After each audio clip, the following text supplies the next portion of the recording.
আবারও ভূমিকম্প। এবার উৎপত্তিস্থল বাংলাদেশের মধ্যেই। 7 দিনের মাথায় দেশে আবারও ভূমিকম্প অনুভূত হলো আজ রোববার দুপুর 12টার পর। আজ ভূমিকম্প অনুভূত হয়েছে সিলেট অঞ্চলে।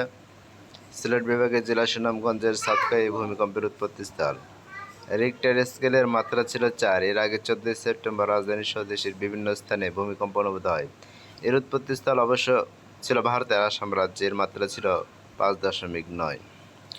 বাংলাদেশ আবহাওয়া অধিদপ্তর ভূমিকম্প পর্যবেক্ষণ ও গবেষণা কেন্দ্রের ভারপ্রাপ্ত কর্মকর্তা মোহাম্মদ ওবায়দ কবিরাজ প্রথম আলোকে বলেন, আজ 4 মাত্রার ভূমিকম্প হয়েছে বলে আমাদের কাছে রেকর্ড আছে। এটি স্বল্প মাত্রার ভূমিকম্প, কিন্তু আজকের ভূমিকম্পের উৎপত্তিস্থল সিলেটের ছাতক।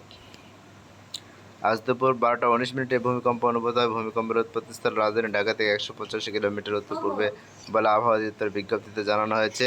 14 সেপ্টেম্বরের ভূমিকম্পের উৎপত্তিস্থল ছিল ভারতের আসামের রাজধানী গুয়াহাটি থেকে দূরে আসাম ভ্যালি ও হিমালয়ের মাঝামাঝি। এটি মাঝারি থেকে ভারী মাত্রার ভূমিকম্প ছিল। ভূমিকম্প বিশেষজ্ঞ অধ্যাপক সৈয়দ হুমায়ুন আখতার প্রথম আলোকে বলেন, আজ যেখানে ভূমিকম্পের উৎপত্তি হয়েছে সেটি ডাউকি ফল্ট ডাউকি চ্যুতি অঞ্চলে। বাংলাদেশের ভূমিকম্পের দুটি উৎস আছে, একটি উত্তরের দিকে আর একটি পূর্ব দিক। উত্তরের দিকটি হলো ডাউকি ফল্ট। এটি বাংলাদেশের জন্য খুব ঝুঁকিপূর্ণ এলাকা, তাই আজ স্বল্প মাত্রার ভূমিকম্প হলেও এটি সতর্ক সংকেত দিচ্ছে। ধন্যবাদ।